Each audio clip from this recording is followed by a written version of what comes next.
જય સચ્ચિદાનંદ. જય સચ્ચિદાનંદ. આપણે પદ સાંભળીએ. કંઠે વિરાજો હે દાદા,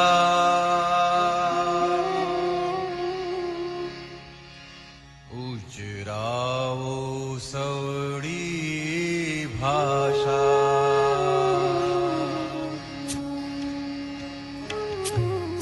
કંઠે વિરાજો હે દાદા, ઉજરાવો સવડી ભાષા. સમ્મુખે સરસ્વતી માતા, સુધરાવો મનવાણી ભાષા. સમ્મુખે સરસ્વતી માતા, સુધરાવો મનવાણી ભાષા. જય સચ્ચિદાનંદ.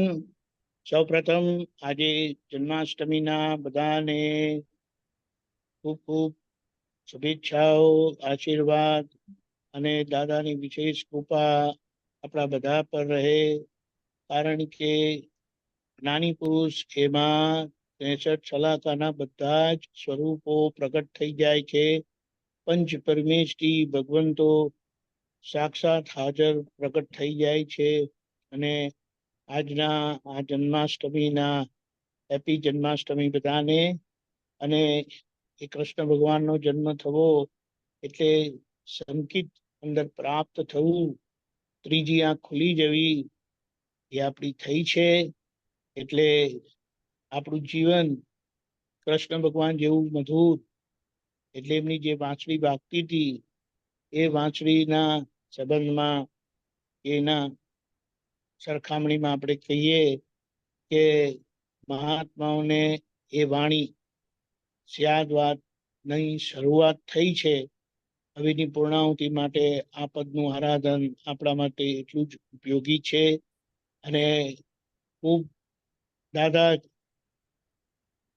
કવિરાજના પદમાં એક બહુ સરસ આવેલું છે હમણાં, કે જ્યાં જ્યાં કવિની કલમ અટકી જાય, જ્યાં પાછળ દાદા છે, એવી રીતે જ્યાં જ્યાં આપણો પુરુષાર્થ અટકી જાય ત્યાં પાછળ દાદા ઉભા જ છે. આપણે ખાલી ફરીને જોઈને એ વિશ્વાસથી, એ શ્રદ્ધાથી ચાલી જવાનું છે. એમણે જે બધા પ્રયોગ આપેલા છે, આ બધા એટલા બધા જબરજસ્ત છે, ઉપયોગી છે, કલ્યાણકારી છે અને પરિણામદાયી છે, કાર્યકારી છે. એટલા માટે આપણે એનું ખૂબ આરાધન કરીએ. વિશેષ કરીને એમ કહેવાય છે કે કૃષ્ણ ભગવાનની વાંસળી સાંભળીને ગોપીઓ છેક પેલા ક્યાંથી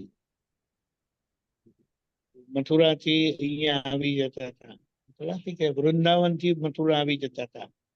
બોલો, ત્યાં વચ્ચે શું આવતું હતું? ભૂત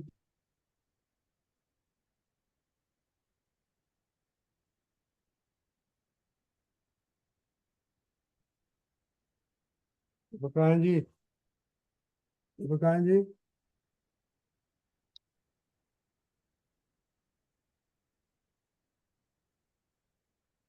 નું આરાધન કરીએ. હવે we lost you. ખૂબ ખૂબ આરાધન કરીએ. Hello, We lost you. સંભળાય છે ને? હવે સંભળાય છે. પહેલા we lost you for a minute. એટલે આપણે એમ કહીએ છીએ કે એ જ કૃષ્ણ ભગવાન, એ જ રામ ભગવાન, એ મહાવીર ભગવાન અંદર પ્રગટ થયા છે. તો આપણે એનો લાભ લઈએ. એટલે એ અંદર પ્રગટ થયા છે, પણ પૂતગલ ચોખ્ખું નથી. એટલે પૂતગલથી પૂતગલને ચોખ્ખું કરવાનું છે. એટલે આત્મા શુદ્ધ થયો છે કૃપાથી. એ કાયમ કૃપાથી જ શુદ્ધ થાય, પોતાની જાતે શુદ્ધ થાય નહીં.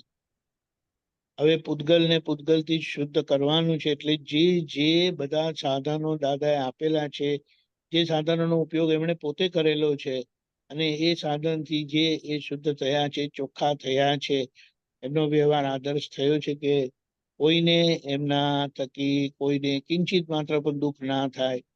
આપણે પણ એ રીતે કરી લેવાનું છે. ને આ વાણી, આ પદ આપણને બહુ જ એ રીતે ઉપયોગી થશે. કંઠે બિરાજો હે દાદા ઉચરાવો સવડી ભાષા.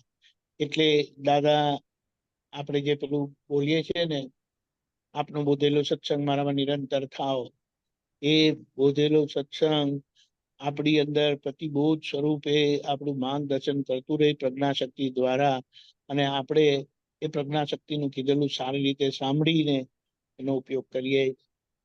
એ જ પ્રાર્થના અને શક્તિ અને આશીર્વાદ સાથે આપણે બધા સાથે છીએ, સાથે આગળ વધીએ અને જગતને દેખાડીએ કે દાદા આવા હતા નહીં, દાદા આવા છે.